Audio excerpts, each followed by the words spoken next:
The human species, the most intelligent form of intelligence on Earth. That's intelligent. Mankind. We are so smart and so wise that we have been able to band together as a species to conquer the planet. Take that, plant! Take that, entity! And that! And that! Hey, Earth, try this! Oh, don't act like you don't like it. Together, we have eradicated diseases and created a few of our own. We've made animals more tasty, and we have ensured that pesky ice age won't return anytime soon. We have even extended our grasp into the vacuum of space, and then filled it with souvenirs from Earth. There is nothing we cannot do as a species when we put our minds to it. In fact, when... Black cat! Black cat! Evil! Black cat! The human race. So smart. So dumb. So where do common superstitions come from? And why do people even today still believe in them? So let us dive into some of the most common superstitions out there. Looking into this, there appears to be really only 3 different sources of its origin. The first one suggests that the roots of knock on wood came from the early Indo-European or Celtic beliefs. They believed that spirits, both good and bad, resided in trees, and that by knocking on a certain spirit's tree, you could either invoke their protection or chase away a bad spirit.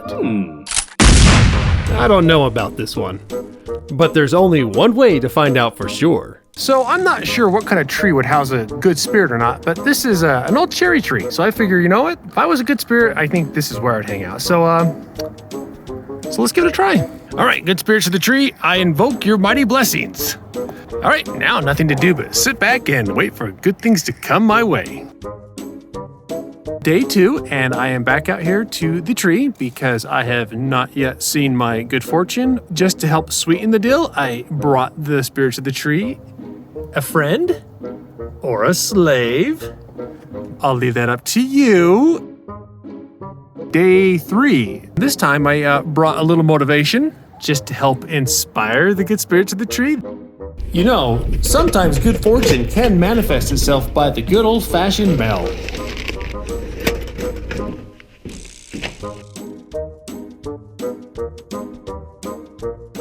Uh-oh.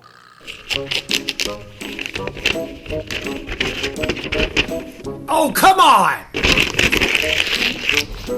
Tree! Knock on wood. I'll show you knock on wood. Knock on wood. Our second origin theory comes from medieval times, where Christians would touch the wood that was supposedly part of the cross that Christ was crucified on. Touching this wood would supposedly give you a connection to divinity, and therefore good luck. But wait a minute. Didn't people back then know what happened on a cross that was used for a crucifixion? It was used for horrible torture and execution. Why would you think touching part of that process would bring you good luck? That's like a giant tree falling over and killing everybody you love. And then you take part of that tree with you to knock on for good luck. Huh? You would think that by knocking on it, it would actually curse you or bring you bad luck. Or maybe by knocking on it, you could curse somebody else, maybe? However, they might have a point. They must have knocked on a lot of wood back then. I mean, after all, the Dark Ages was pretty awesome for everyone. Man, things were so much better back then. Well, regardless, I think this is the most plausible one, just based on the fact that so many of the strange traditions of early Christianity are still around today. Okay, enough of that. Let's get to the final theory. This is one I have never heard of until now, and that's the final theory that knocking on wood comes from a 19th century British children's game called Tiggy Touchwood. Tiggy Touchwood. I'm sorry, but doesn't that sound like the name of a 70s porn star or a dirty reference to something? Hey, I see you over there playing Tiggy Touchwood with yourself. Hey, what you doing over there? You tiggin'? You know, I have to tell you, when I was a young teenager, I played a lot of Tiggy Touchwood. Single player, of course. Back on track. Back on track. In the game Tiggy Touchwood, a player could gain immunity from being tagged by touching the nearest piece of wood. Well, here in the United States, we say knock on wood, but apparently over in England, it is referred to as touchwood, and I am just going to leave it at that. We find ourselves back in medieval times where black cats already had a bad reputation. Some people believe that there was a stigma between black cats and witches. Witches were all the rage at this period in time, and there was a strong belief that a witch could shapeshift into another form, such as a cat. This superstition is most notably tied to a story that takes place in England around 1560, in which, no pun intended, a man and his son were walking home one evening. On their way, they happened to cross paths with a black cat. And since black cats were already not liked at this point in history, the man and his son pelted it with rocks to scare it away. The injured cat hobbled off to a nearby house that was the residence of an old woman that townspeople already thought practiced witchcraft. The next day, the same man came across the old woman who lived in the house from the evening before, and noticed that she had bruises and was walking with a limp. So clearly this was proof that she was indeed a witch, because she must have transformed herself into the cat before the man and his son hit her with rocks. Now, if this isn't a sound example of the scientific method, I just don't know what is. So after this story spread, everyone knew better than to cross the paths with the black cat, because it was probably a witch, and it was going to curse them, or bring them bad luck, or who knows what else. Yeesh, Dark Ages were really dark. You have to wonder what happened to that poor old lady after this all came out. Well, I'm sure the people treated her wounds and gave her a rascal to get around in, because that's the way people were back then. So, to wrap this up, currently the belief I have heard is if you are going somewhere and a black cat crosses your path, it's a bad omen, and you're supposed to turn around and go back to wherever you just came from. And if you don't, something bad will happen.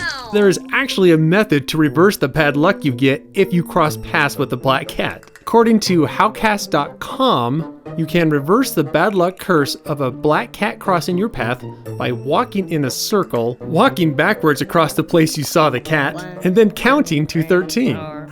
Okay.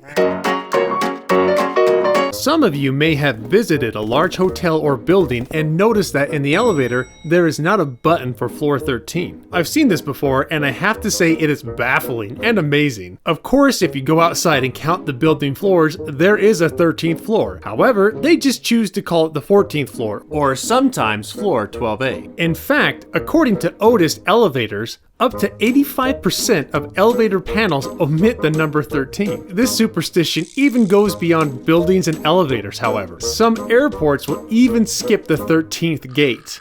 This image shows some of those major airports in red. If you really want to study it, there's a link provided below. Believe it or not, the fear of the number 13 is so common that there is actually a disorder for it called... I'm not even going to try this one. Triskaidekaphobia. Alright, good enough. People who suffer from this condition will actually experience anxiety, panic attacks, and other symptoms if they come across the number 13. Being 13 years old must have sucked for these people. History.com actually says researchers estimate that at least 10% of the US population has a fear of the number 13. So where does the hate for poor number 13 come from? Some researchers speculate that unlucky 13 started way back with the written text of the Code of Hammurabi in 1754 BC. This one's kind of dull. Whoever jotted down the laws forgot to put down Law 13, and that's it. Not to mention the laws weren't even numerically listed in the first place, so yeah, I'm gonna pass on this one. Oh, yet again, I personally blame the early days of Christianity. At the Last Supper with Jesus, Judas Iscariot was the 13th at the table. If you didn't know, Judas is frowned upon in the Christian world because he was the one who betrayed Christ to his enemies, leading to his crucifixion. I don't really like any of these. Oh, you know what? I just got an idea. Here's our real final and last theory. This theory comes from me because I want to throw my hat into the ring. 13 is unlucky because when you're 13, you're going through puberty, you're lost, you're confused, you have no sense of identity, you're stuck in middle school with awful kids, everything is off kilter and life just sucks. There. That's why 13 blows. Thank you! Now this one I've witnessed many times. I'll be walking behind someone, and directly in our path is a standing ladder. And sure enough, most people seem to veer off course just to go around it. Now granted, maybe it's because they don't want to risk hitting their head, or are afraid of it falling on them, and it's not directly related to being superstitious. But I always make it a personal point to go underneath it, just to defy the superstition. This is how I feed my wild side. Well, guess what the most likely origins of this one come from? Yep, back to early Christianity. Most Christians believe in something called the Holy Trinity, which is made up of the Father, the Son, and the Holy Ghost, which together form a triangle. This brought some degree of sacredness to the shape. Thus, you don't mess with the triangle unless you wanted to risk being charged with the crime of blasphemy. So how does this tie into a ladder? Well, placing a ladder up against a wall forms the shape of a triangle. And passing through it was considered to be breaking the Trinity. Committing such an act could attract the devil, and it was also, like I said, considered to be blasphemous. Now keep in mind that being found guilty of blasphemy usually resulted in death. You want to get a soda or something? And I'm not talking about modern day super happy fun death. I'm talking about the bad kind of death. The kind that usually requires many mops and buckets to clean up afterwards. There is a lesser supported theory for why ladders were feared beyond religious reasons, and that is because ladders were thought to resemble the gallows. When you walked under a ladder, it was believed that you would then face death by hanging. It was also speculated that the spirit of those killed were trapped in the triangle-like shape created by the ladder. Wait a minute, this is all starting to make sense. There's that Superman movie where Zod and his minions get trapped in that triangle and are forever banished. At least I think it's a triangle. Oh, it's not a triangle. I really wanted that theory to stick. Oh well. Well, if you do happen to walk under a ladder and now fear the worst, there's some good news for you. Richard Webster, author of the book The Encyclopedia of Superstitions, lists 5 remedies you can try. Number 1, make a wish while you're walking under the ladder. Number 2, walk backwards through the ladder again. Number 3, put your thumb between your index and middle fingers as you walk under the ladder. Number 4, say bread and butter as you walk under the ladder. And number 5, cross your fingers and keep them crossed until you see a dog? Where did these come from? I'm more fascinated by the cures than I am the curse. This is amazing. You know, the punishment for this one, it just doesn't fit the crime. 7 years bad luck just for breaking a mirror? And why 7 years? It's oddly specific. Well, we have the ancient Romans to thank for this gem. The Romans believed that life would renew itself every 7 years, and any broken parts of your life would be restored. So if you broke a mirror and your image was the last thing it reflected, you would have to face 7 years of misfortune before the curse wore off.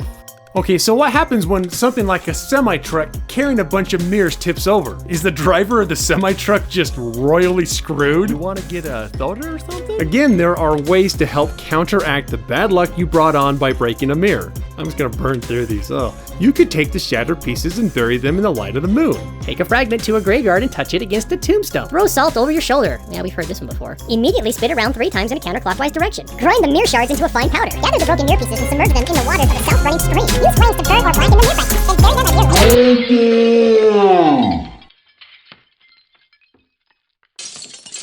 That's it. I am stupid maxed out for now. There are some other ones I wanted to cover, but this is all I can take at the moment. If you really like this topic and you want more, say so in the comments. I'm also thinking of doing uncommon superstitions as well, so let me know if that tickles your tiggy at all. You want to get a soda or something?